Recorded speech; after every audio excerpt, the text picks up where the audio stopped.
Hello बच्चों, मैं आपकी सोशल साइंस के एजुकेटर निहारिका और आज हम वाटर रिसोर्सेज का पार्ट 2 लेके आए हैं। जिसने पार्ट 1 नहीं देखा है जल्दी से पार्ट 1 की वीडियो जाके देखो। पार्ट 1 में कुछ टॉपिक्स हमने कंप्लीट किए इस चैप्टर के और पार्ट 2 में हम ये पूरा चैप्टर कंप्लीट कर देंगे। तो चलो स्टार्ट करते हैं, ठीक है। ओके, तो हाँ, शेड्यूल में थोड़ा सा चेंज आया है। मेरी क्लासेस जो हैं वो ट्यूसडे और थर्सडे को रहेंगी। तो 10th क्लास का जो मेरा लेक्चर आएगा एसएसटी का वो ट्यूसडे और थर्सडे को आएगा। तो हम ट्यूसडे और थर्सडे को सोशल साइंस पढ़ेंगे। ओके, तो कंटेंट्स ये सारे जो हैं ये चैप्टर के कंटेंट्स हैं, ठीक है। कुछ टॉपिक्स हमने पार्ट 1 में कंप्लीट कर लिए हैं और रिमेनिंग टॉपिक्स हम इस पार्ट में कंप्लीट कर लेंगे। पूरा चैप्टर हमारा फिनिश हो जाएगा, ठीक है। तो हम डैम के बारे में पढ़ने वाले हैं। डैम मतलब क्या होता है? बांध। हिंदी में इसको कहते हैं बांध, ठीक है। बांध बना देना, डैम बना देना। क्या? बांध बना देना। किसके ऊपर?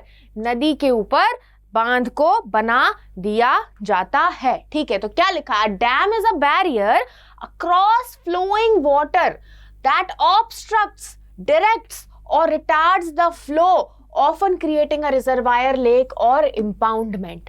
डैम एक बैरियर है। क्या है? एक बैरियर है। एक रिवर बह रही है और बीच में बैरियर लगा देना of flowing water, across the flowing water के वाटर फ्लो हो रहा है, वाटर जो है वो फ्लो हो रहा है और बीच में एक बैरियर बना देना, उसको हम क्या कहते हैं? बांध कहते हैं। उसको हम कहते हैं डैम।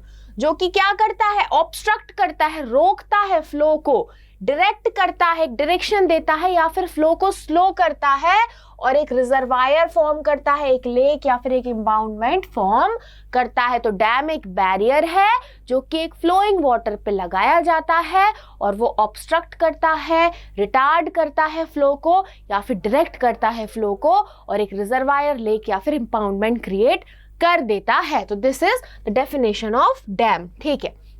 अब हम देखेंगे डैम के एडवांटेजेस क्या है बेटा। डैम के ना बेटा बहुत सारे एडवांटेजेस हैं। डैम जो बनाए जाते हैं उससे हमें बहुत कुछ एडवांटेजेस मिलते हैं, तो हम एक एक करके पढ़ेंगे। पहला एडवांटेज है इरिगेशन। पहला एडवांटेज है इरिगेशन। इरिगेशन में बहुत हेल्प करता है, ठीक है। डैम बन जाता है तो पानी क्या इकट्ठा हो जाता है, तो वो पानी सप्लाई किया जाता है, फिर उस पानी को इरिगेशन के लिए यूज किया जाता है, खेती में यूज किया जाता है और फार्मर्स को इससे जो है फायदा मिलता है, ठीक है। तो एक एडवांटेज हो गया इसका इरिगेशन। सेकेंड एडवांटेज हो गया इसका इलेक्ट्रिसिटी जनरेशन। भैया इलेक्ट्रिसिटी भी जनरेट की जाती है, ठीक है। Third, water supply for domestic and industrial uses. Domestic घर के यूज के लिए और इंडस्ट्रीज को भी पानी सप्लाई किया जाता है। डैम में जो पानी इकट्ठा करते हैं, रिजर्वायर क्रिएट कर देते हैं, ठीक है। तो पानी इकट्ठा हो रहा है, अब वो पानी को डोमेस्टिक सप्लाईज के लिए भेजा जाता है, इंडस्ट्रियल सप्लाईज में भेजा जाता है। इसके यूजेस के लिए, इंडस्ट्री में यूज करने के लिए, डोमेस्टिकली घरों में यूज करने के लिए ये वाटर सप्लाई की जाती है। Fourth, flood control. बेटा डैम ना कभी कभी फ्लड को भी कंट्रोल करते हैं, क्योंकि पानी का बहाव रोक देते हैं ना, तो फ्लड भी कंट्रोल हो जाते हैं। तो इसका ये भी एडवांटेज है। एक और एडवांटेज है रिक्रिएशन है बेटा यहाँ पे, है ना। Recreation and tourism. ये टूरिज्म भी इंप्रूव करता है। मतलब भैया बहुत सुंदर सा डैम बना दिया है कहीं पर, ठीक है, तो बाहर के टूरिस्ट भी आएंगे, उसको देखेंगे डैम को, है ना। तो टूरिज्म भी प्रमोट होता है और फिश ब्रीडिंग में भी हेल्प करता है, ठीक है। तो ये सारे हमने देख लिए एडवांटेजेस डैम के, ठीक है। ये सारे हमारे एडवांटेजेस हैं डैम के। बढ़िया क्वेश्चन अगर ऐसा आता है कि what are the advantages of dam, पूरा का पूरा आंसर आपके सामने लिखा हुआ है, छोटे छोटे पॉइंट्स में लिखा हुआ है। आपको बस पॉइंट्स पे ध्यान देना, आगे की जो स्टोरी है वो तो आपको पता है, वो आप मन से लिख सकते हैं, ठीक है। तो ये हो गए हमारे एडवांटेजेस डैम के। Next, why Jawaharlal Nehru proudly proclaim dams as the temple of modern India. अब जवाहरलाल नेहरू जी हैं जो, वो बोलते थे कि जो डैम्स हैं वो मॉडर्न इंडिया के टेम्पल हैं, वो मंदिर है मॉडर्न इंडिया के। अब भैया क्यों बोलते थे?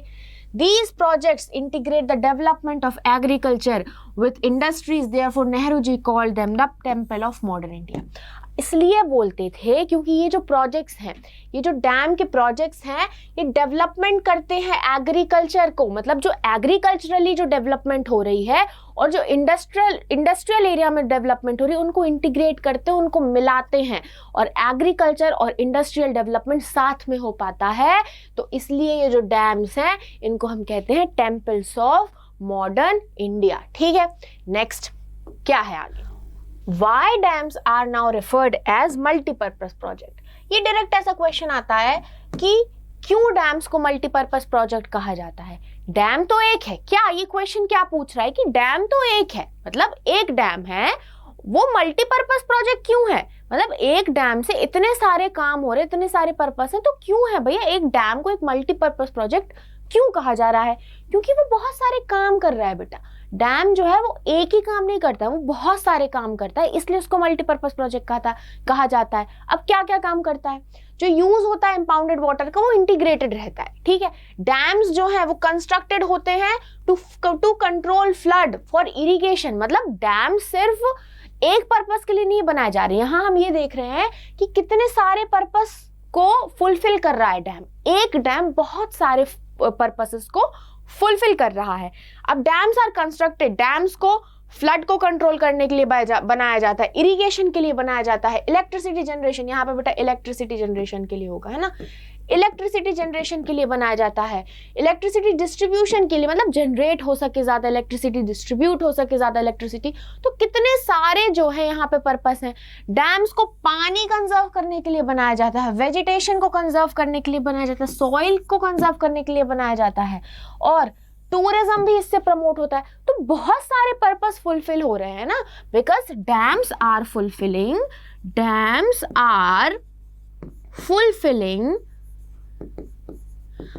several पर्पस, बहुत सारे पर्पस फुलफिल हो रहे हैं, इसलिए डैम्स को मल्टीपर्पस प्रोजेक्ट कहा जाता है कि एक सिंगल डैम जो है बहुत सारे पर्पस को फुलफिल कर सकता है। ओके, नेक्स्ट नर्मदा बचाओ आंदोलन। अब हम पढ़ेंगे नर्मदा बचाओ आंदोलन के बारे में। भैया क्यों नर्मदा को बचाना है? हाँ, नाम से ही समझ आ रहा है, नर्मदा बचाओ आंदोलन। कोई एक ऐसा आंदोलन हुआ है जिसमें नर्मदा को बचाना है। बेटा रिवर्स को सेव करना तो बहुत जरूरी है, क्योंकि जो रिवर्स है ना इतनी ज्यादा पोल्यूट हो रही हैं, और ये ह्यूमन की वजह से ही हो रही हैं। इंडस्ट्रीज का एफ्लुएंट वाटर, टॉक्सिक पानी, जो अनट्रीटेड वेस्ट वाटर होता है वो आ रहा है नदियों में, खराब हो रही है नदियाँ। तो आंदोलन होते रहते हैं ऐसे कि उनको मतलब बचाना चाहिए हमें। तो ऐसे नर्मदा बचाओ आंदोलन है, तो इसके बारे में हम पढ़ते हैं। Movement against the Sardar Sarovar dam being built across the Narmada river in Gujarat. एक ये मूवमेंट है। तो नर्मदा बचाओ आंदोलन क्या है? एक मूवमेंट है। क्या है? एक मूवमेंट है।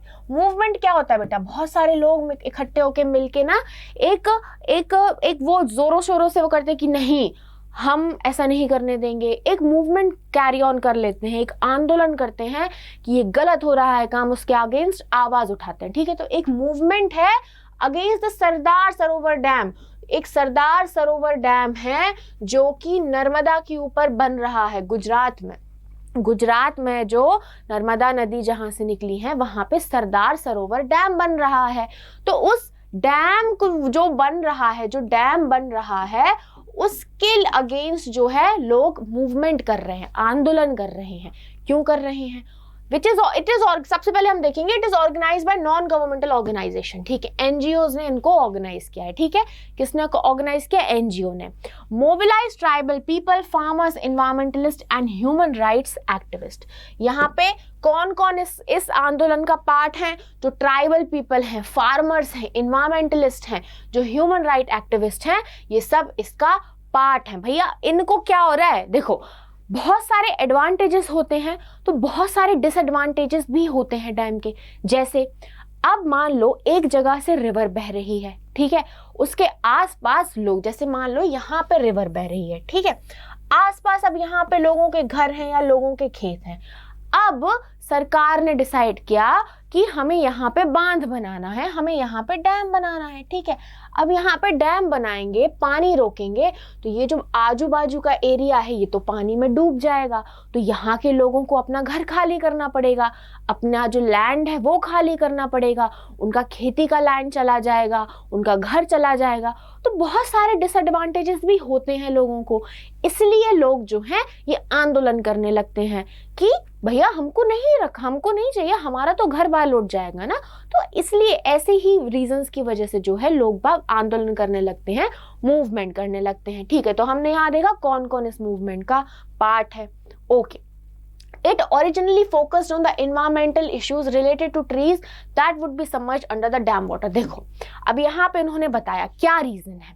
मैंने बताया ना बहुत सारे एडवांटेजेस के साथ साथ डिसएडवांटेजेस भी होते हैं। तो इन लोग क्या डिसएडवांटेज लेके आ रहे हैं, मतलब क्या अपना पॉइंट रख रहे हैं, वो बोल रहे हैं कि एक एनवायरमेंटल इशू हो जाएगा। क्या इशू हो जाएगा? जो ट्रीज हैं वो डूब जाएंगी। जो डैम का पानी होगा, डैम बना दोगे, जो पानी इकट्ठा हो जाएगा, तो उस पानी जो इकट्ठा हो जाएगा उसके अंदर ना जो ट्रीज हैं वो डूब जाएंगी। तो एक एनवायरमेंटल इशू हो जाएगा। तो ये इनका इशू था भैया। इस इशू पे इस नारे को लेके वो अपना जो है आंदोलन कर रहे थे। Later refocus the aim to get the full rehabilitation of displaced people. और उसके बाद क्या वो मैंने कहा ना, लोगों को डिस्प्लेस कर दिया जाता। भैया अब लोग अपने घर से छोड़ के जा रहे हैं, ठीक है, तो उनको चाहिए भैया, उनको रहने के लिए जगह चाहिए, है ना। तो क्या मांग रहे थे वो? Aim to get full rehabilitation के जो डिस्प्लेस्ड पीपल हैं, जो लोग अपने घर से हट गए हैं, उनको फुल रिहैबिलिटेशन मिल सके। तो ये फिर उनका एम जो है वो रिफोकस हो गया था। तो ये जो है वो क्या है, ये उनके रीजंस हैं फॉर आंदोलन। क्या है? फॉर रीजंस फॉर आंदोलन, रीजंस है उनके, ठीक है, रीजंस फॉर आंदोलन। ओके, नेक्स्ट देखो ये ना नर्मदा बचाओ, बढ़िया अच्छी फोटो लगी है। लोग बाग क्या कर रहे हैं? यहाँ पे आंदोलन कर रहे हैं, ठीक है। अब हम पढ़ेंगे बेटा रेन वाटर हार्वेस्टिंग के बारे में। रेन वाटर हार्वेस्टिंग के बारे में हम पढ़ेंगे। सबसे पहले तो मैं आज एक बढ़िया अच्छी ज्ञान की बात कहूंगी। पानी वेस्ट मत करो। पानी बहुत कीमती है। It is very very very precious, ठीक है। हमने पिछले लेक्चर में भी पढ़ा कि जो फ्रेश वाटर है वो बहुत कम अमाउंट में है हमारे पास। अगर हम ऐसे ही अपने पानी को बर्बाद करते रहेंगे तो कुछ सालों में ऐसे एरियाज आ जाएंगे जहाँ पे पानी स्कैर्स हो जाएगा बहुत ज़्यादा, वहाँ मारा मारी हो जाएगी पानी को लेके। तो पानी बचाओ, ठीक है।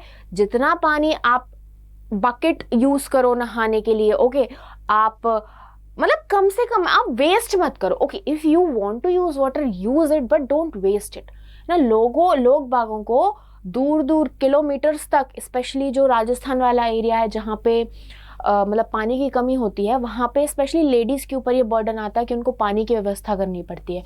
तो किलोमीटर्स तक वो लोग चल के जाती हैं और पानी लेके आती हैं। तो they know the value of water. So don't waste water बेटा, don't waste water and don't waste food, है ना। Please don't waste it. आप यूज इट लाइक क्या आपका वो ना एक गोल्ड है, उसको ना सोने या चांदी या फिर डायमंड जैसे यूज करो कि ठीक है भाई, फालतू वेस्ट मत करो पानी को। आप बॉटल भर रहे हो, आप आधी बॉटल पानी फेंक देते हो और आधी बॉटल फिर पी लेते हो। मतलब if you go to fill a water bottle, आपके पास अगर आधी बॉटल पानी होता है बहुत ज़्यादा कि आपके पास आधी बॉटल पानी होगा तो आप उसको फेंक के भरोगे। तो पानी साफ है भाई, लोगों को बूंद नसीब नहीं होती कई लोगों को। तो don't waste water, don't waste food. जितना आप खा सकते हो उतना खाओ और जितना पानी आपको यूज़ में है उतना ही पानी यूज़ करो। Don't waste it because it is very very very precious and we have to use it like in a sustainable manner, ताकि हमें भी प्रॉब्लम ना हो और ताकि हमारी फ्यूचर जनरेशन को भी पानी और खाने की जो है ना मारा मारी ना पड़े, वो लोग भी इस चीज़ का आनंद उठा सके। ठीक है, चलो बैक टू द क्लास। हम रेन वाटर हार्वेस्टिंग के बारे में पढ़ेंगे। तो भैया हमने उसका खाने की तो हार्वेस्टिंग सुनी है, रेन वाटर हार्वेस्टिंग कैसी है? पानी जो बारिश का पानी है उसको कैसे हार्वेस्ट किया जा रहा है, देखते हैं।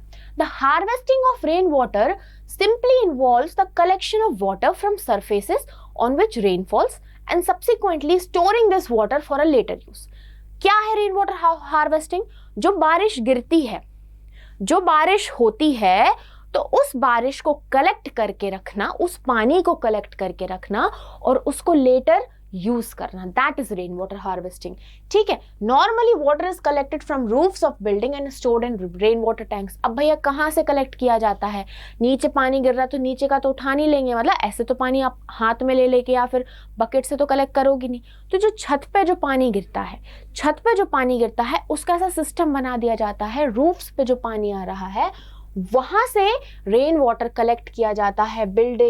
बिल्डिंग्स में, जैसे घर है आपका, ठीक है, आपको रेन वाटर हार्वेस्टिंग का वो काइंड ऑफ सिस्टम बनाना है, तो आपने अपने घर की छत पे पाइप्स लगा दिए, तो पानी जो आ रहा है उन पाइप्स में बह के आ रहा है और वो उन टैंक्स में स्टोर हो रहा है जहाँ पे आपको उस पानी को स्टोर करना है। ठीक है, तो कहाँ से कलेक्ट किया जाता है? रूफ्स फ्रॉम द बिल्डिंग्स, जो बिल्डिंग्स के रूफ्स हैं उनसे कलेक्ट किया जाता है और उनको टैंक्स में, रेन वाटर टैंक्स में स्टोर किया जाता है। देखो भैया कितना बढ़िया अच्छा सा ये बनाया हुआ है डायग्राम। देखो रेन वाटर हार्वेस्टिंग का है कि छत है, ठीक है, यहाँ पे पानी गिर रहा है, यहाँ पे बारिश होगी, ठीक है, ओके, यहाँ पे हम बारिश कराते हैं।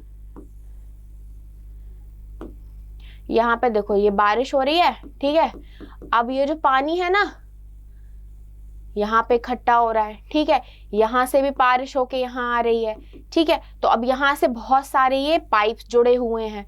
देखो ये पाइप जुड़ा हुआ है, यहाँ ये पाइप जुड़ा हुआ है और ये कहाँ जाके, ये टैंक्स में जाके स्टोर हो रहा है, ये टैंक्स में जाके स्टोर हो रहा है। और तो और रेन वाटर हार्वेस्टिंग, जो पानी हम रेन वाटर हार्वेस्टिंग में स्टोर करते हैं तो हम ग्राउंड में, जैसे मान लो यहाँ पे देखो यहाँ पे स्टोर हो रहा है ना, तो इसकी वजह से क्या हो रहा है, ग्राउंड वाटर जो है ना वो भी रिचार्ज होता है।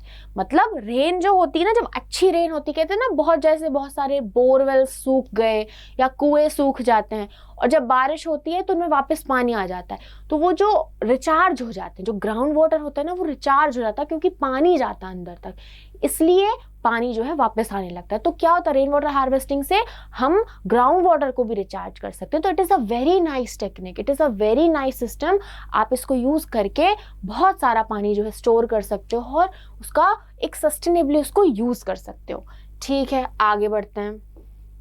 Okay, main objectives of rain water harvesting. अब हम पढ़ेंगे रेन वाटर हार्वेस्टिंग के मेन ऑब्जेक्टिव्स क्या हैं। भैया क्या है इसके objectives? To meet the increasing demand of water, सबसे बड़ा जो ऑब्जेक्टिव है, to meet the increasing demand of water. जो वाटर की डिमांड है वो दिन पे दिन बढ़ती जा रही है, तो अब उस डिमांड को पूरा करने के लिए, भाई पानी तो बहुत कम है हमारे पास, डिमांड इतनी ज्यादा है, तो अब उस डिमांड को कैसे पूरा किया जाए? तो उस डिमांड को पूरा करने के लिए रेन वाटर जो हार्वेस्टिंग वाला एक सिस्टम है वो बहुत काम में आ रहा है। तो to meet the demand of water, increasing demand of water, okay, to reduce run off को रिड्यूस करने के लिए, ठीक है, to avoid the flooding of roads. अब रोड्स पे इतना बारिश होती है, ठीक है, एक तो रन ऑफ का बताती हूँ, जैसे पानी आया, ठीक है, पानी आया तो वो एकदम बह जाता है ना, तो वो it is of no use. वो पानी आया, दैट इज फ्रेश वाटर आया और वो बह गया, तो it is of no use. और साथ साथ में अगर सॉइल होगी तो वो सॉइल को भी एकदम उड़ा ले जाएगा पानी, है ना, तो वो रन ऑफ को रिड्यूस करने के लिए यूज होता है। और फ्लडिंग ऑफ रोड्स, अब इतना सारा पानी आता है, कभी कभी आपने देखो गलियों में एकदम नालियों में पानी भर जाता है, रोड्स फ्लड हो जाती हैं, तो अगर रेन वाटर हार्वेस्टिंग आप करोगे, है ना, तो पानी जो आ रहा है उसको आप स्टोर कर रहे हो, तो रोड्स जो फ्लड होती हैं वो होना कम हो जाएंगी, ठीक है, वो नहीं होंगी। To augment the ground water storage and raise the water table. मैंने कहा ना ग्राउंड वाटर, अगर हम ग्राउंड वाटर एक ग्राउंड में एक टैंक में हम स्टोर कर रहे हैं या उस पानी को हम ग्राउंड की तरफ डायरेक्ट कर रहे हैं, तो इससे क्या होगा, जो ग्राउंड वाटर है वो रिचार्ज होगा, वाटर टेबल जो है वो बढ़ेगी, वो रिचार्ज होगा, रेज होगी, ठीक है, वाटर टेबल जो है राइज होगी, है ना, और रिचार्ज होगी वो, ठीक है। To reduce ground water pollution को रिड्यूस करने के लिए, to improve the quality of ground water की क्वालिटी भी इंप्रूव होती है इससे। To supplement domestic water requirement during summer and long dry spells, ठीक है। अब मैंने कहा ना बहुत सारे बोरवेल्स होते हैं समर्स के टाइम पे या फिर जब सूखा पड़ा रहता है, तो बोरवेल्स हो गए, कुएं हो गए, ये सूख जाते हैं, तो घरों में पानी की किल्लत हो जाती है, भैया कि पानी की कमी है, तो उस पानी की कमी को पूरा करने के लिए, सप्लीमेंट करने के लिए, डोमेस्टिक यूज के लिए भी रेन वाटर हार्वेस्टिंग बहुत काम आती है। Okay, last methods of rain water harvesting. What are the methods of rain water harvesting, ये हम पढ़ेंगे।